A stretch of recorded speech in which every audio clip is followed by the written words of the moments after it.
Nag-alala ang Secretary General ng NATO at agad itong gumawa ng mga paraan. Kinausap ang ibang mga bansa na miyembro ng NATO upang masunod ang hiling ni Trump na i-secure ang Strait of Hormuz. Yan ay kasunod ng binitawang salita ni Trump na pag-iisipan umano niya ang pagtalikod sa Treaty Organization ng NATO. Alamin na buong detalye mamaya. At sa opansiba naman ng Israel, abay muling ipinakita nito ang matinding airstrike sa Iran at Lebanon kung paano nila binubura ang mga gusali habang muli rin itong pinaslang ang iba pang mga matataas na opisyal ng Islamic regime. Habang ang mga agent naman o mas kilalang mga Mossad ng Israel ay kinontak umano ang mga commander ng Iran at pinagbantaan. May ilang mga commander na umano'y nagmakaawa habang ang ilang militar naman ng Iran ay nagrereklamo na dahil wala umano silang natatanggap na sahod.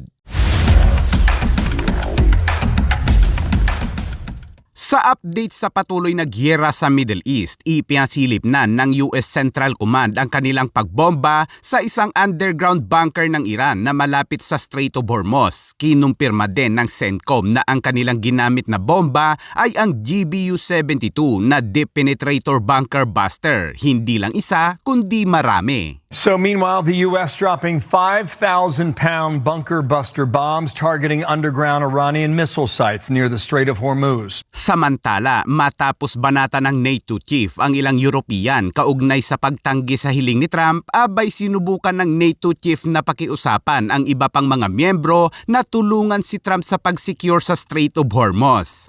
When it comes to the Strait of Hormuz, I've been in contact with many allies. We all agree, of course, that strait has to open up again. And what I know is that allies are working together, discussing how to do that. What is the best way to do it?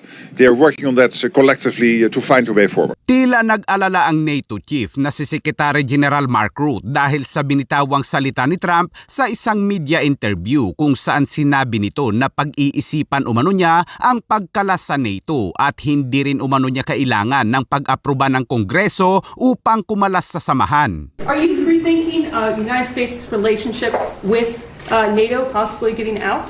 Well, I'm disappointed in NATO that we spend trillions of dollars on NATO. Think of it, trillions over the years, many trillions of dollars. It's one of the reasons we have deficits and we help other countries. And when they don't help us, I mean, it's certainly something that we should think about. I don't need Congress for that decision. Tingin naman ng mga ilang eksperto dito ay tila sinusubukan lamang umano ni Trump ang mga kaalyadong NATO kung sino talaga ang maaasahan o tutulong sa oras ng kagipitan. Dahil sa totoo ay kaya umano ng Amerika na mag-isa kahit walang tulong ng mga kaalyado dahil sa dami ng mga barkong pandigma nito na nakakalat lang sa iba't ibang bahagi ng mundo. I think NATO's making a very foolish mistake, and I've long said that, I wonder whether or not NATO would ever be there for us. So this was a great test. Ayon sa mga eksperto ay mag-isa lang ang Iran at kaya itong wasakin ng Amerika sa loob lamang ng ilang araw. Ngunit hindi umano ito ginagawa ng Amerika dahil bahagi ito ng kanilang estratehiya na huwag ibuhos ang kanilang buong puwersa sa isang bansa lang dahil mawawala ang kanilang kontrol sa iba pang mga bansa at posibleng samantalahin ng ibang mga bansa na lumapit o umatake. At sa kabuuan ay wala pa umano sa kalahati ng buong puwersa ng Amerika ang kanilang idinedeploy para umatake sa Iran. Dalawa pa lang sa bansang NATO ang may bayag na nagpakita ng suporta kay Trump, ang Romania at Estonia. Kahit maliit na bansa ang Estonia ay hindi ito nagdalawang isip na suportahan si Trump. Ayon sa Prime Minister ng Estonia ay handa silang ibigay ang kahit anong suporta sa Amerika. So first of all, there must be clear picture what actually US needs, if they need anything. And as well, I can only talk about in the name of Estonia. The question is that we're taking responsibilities up in North Europe, where the bordering country for Russia, and Russia is still waging a full-scale war in Ukraine and also is a direct threat to Europe.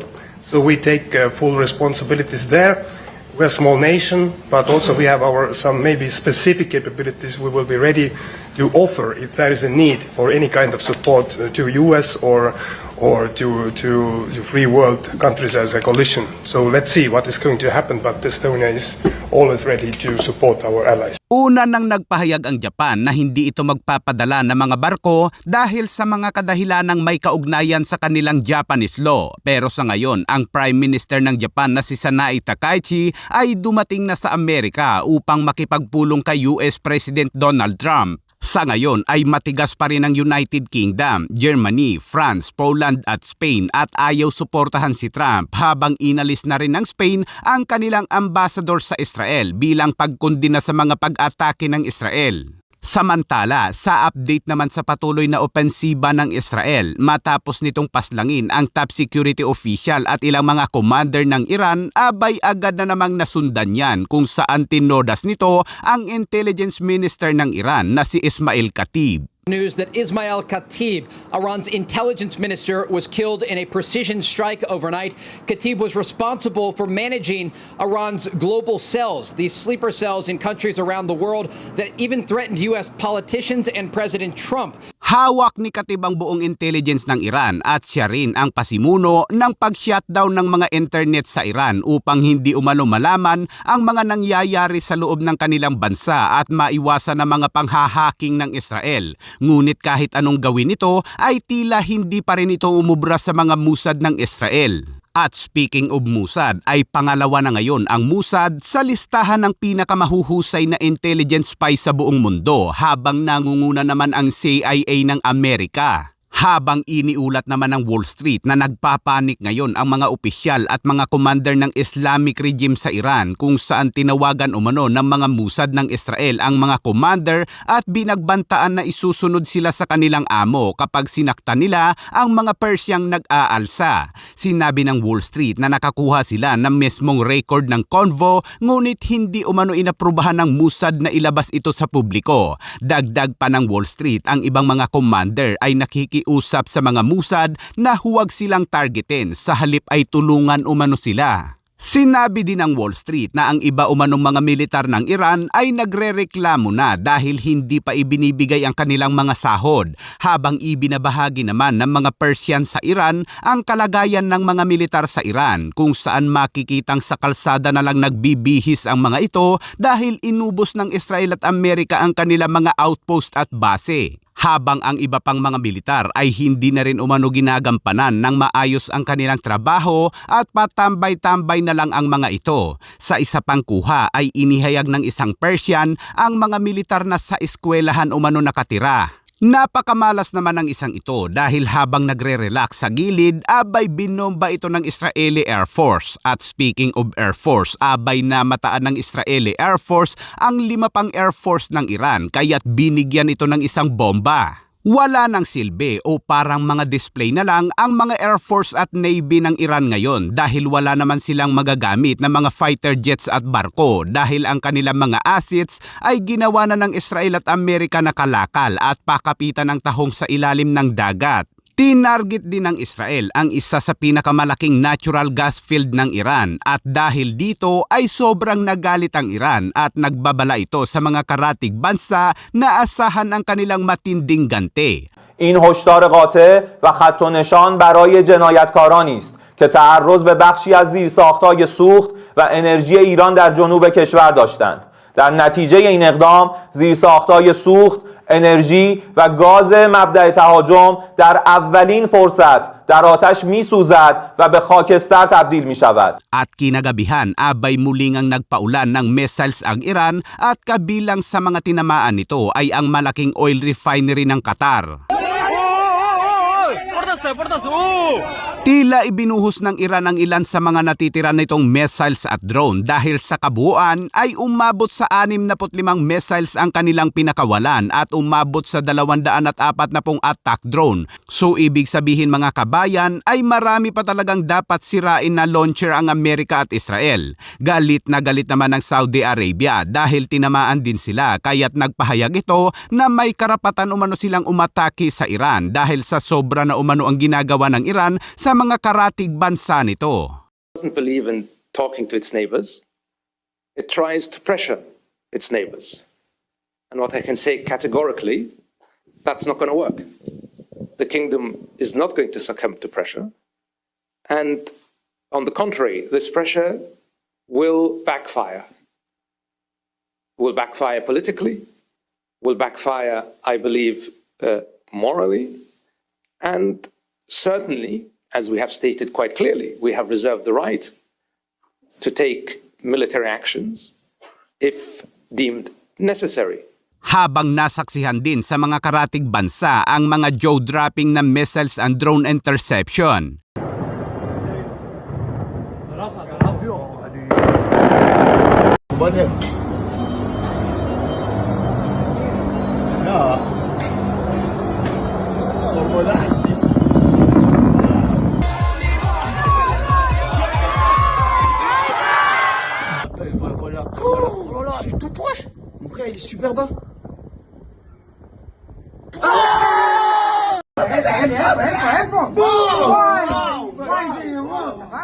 Pero kapag missiles na may cluster munition ang ginamit ng Iran, ay aminado ang Israel na hindi umano talaga nila ito mai-intercept dahil sa karga nitong mga cluster munition at puro mga sibilyan ang tinatamaan. At maging ang Palestine ay hindi nakaligtas sa mga missile strike ng Iran na mayroong cluster munition kung saan 4 na sibilyan ang napaulat na nasawi pero tahimik lang ang Palestine na tila ba okay lang yan tropa.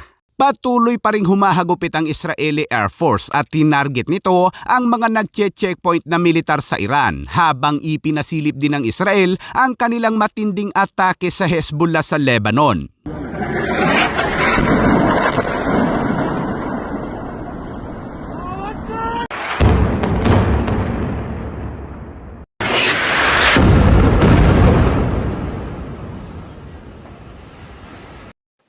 As we deal aggressive blows to the regime, their terror proxy and crime, Hezbollah, is threatening our citizens, our forces, and northern and central communities here in Israel every single day.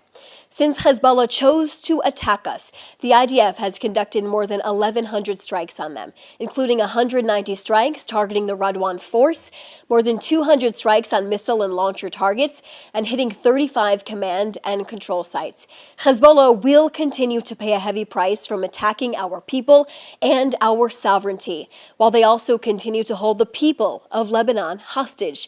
Just like the Ayatollah regime, Hezbollah is hiding strategic weapons in the heart of civilian populations, and they are using their people as human shields.